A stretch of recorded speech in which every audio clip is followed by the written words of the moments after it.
Hi, it's Haybales&Hammers, and we're here with Vincent and Rachel from Scrumble Wood Farm. And today we're going to talk about their journey and the things that they have vision for and where they've come from. So Vincent, could you tell me first how you and Rachel met and how that impacted what you're doing today? We met working on a farm in Italy, in Tuscany, Italy, and we both kind of ended up there leaving jobs post-college and wanting to explore food and Italian culture. So we worked with a breed of pig there, a medieval breed that's been raised for centuries.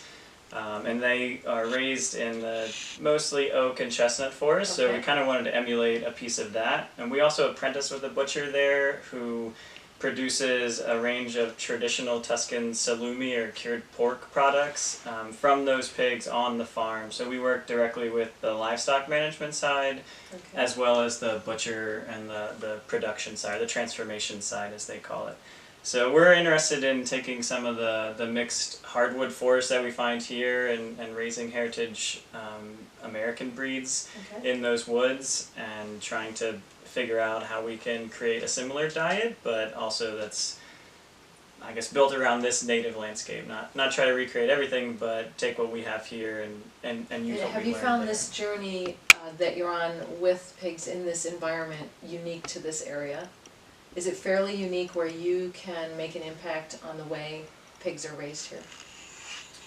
Like, do you know others that raise them the same way? I've been thinking about that a lot this fall because I have successfully, in short hour-long chunks, harvested what I would say is a significant amount of acorns by hand. And pigs do that on their own. And in one small area, not even not even an eighth of an acre, just a handful of white oaks on my property have produced a massive amount of food for these pigs. And I'm thinking about the forests around here that are loaded with oak and hickory, and I'm just surprised that I know a lot of people who have raised a couple pigs for themselves, or like even the pig farms around here are not taking advantage of this massive amount of free food. And so I keep thinking, like, there's got to be a reason.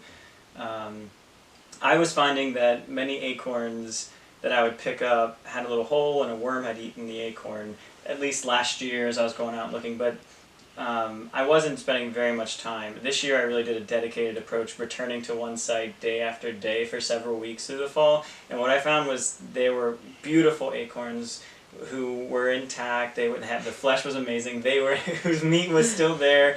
The meat of the nut was like totally beautiful and perfect, and I don't know, it just pounds and pounds, and that was just a few trees. So if you put them in 10 acres, it really scales up to be a massive amount of food. So I am wondering if we can convince more people to put pigs in the woods to try to bring it back to your question. And I think one of our priorities where it might differ from others is that we're not just, like, we really care about flavor. Food and a love of food and wanting to be able to afford the highest quality food is really the reason why we went to Italy independently and why we've started this journey now with our own animals. And we know from that experience in Italy that nuts in the woods like really change the flavor of pork. So we're willing to put in that additional labor, Vincent especially, since it really hurts to bend over right now, that we know that there's a better, like, there's a reason it makes a difference in the flavor of the pork, even though it's a lot more work.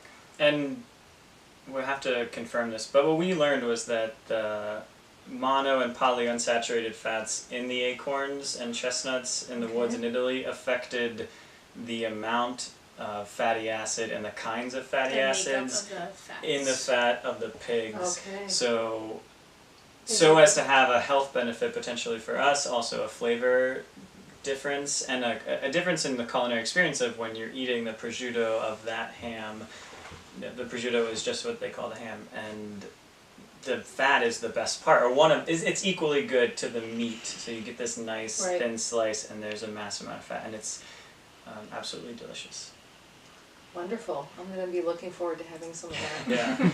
Yeah. I'm really intrigued by this. So I think your impact in the area and your new property where you may expand this endeavor it'll be tremendous if you're able to do the things that you discussed with us, your vision, as far as classes and education, processing on your own property, all those things. I think even if your timeline isn't exactly what you want, as homesteaders we kind of have to flex with, they're expecting a new baby in January, so you know that kind of changes your timeline.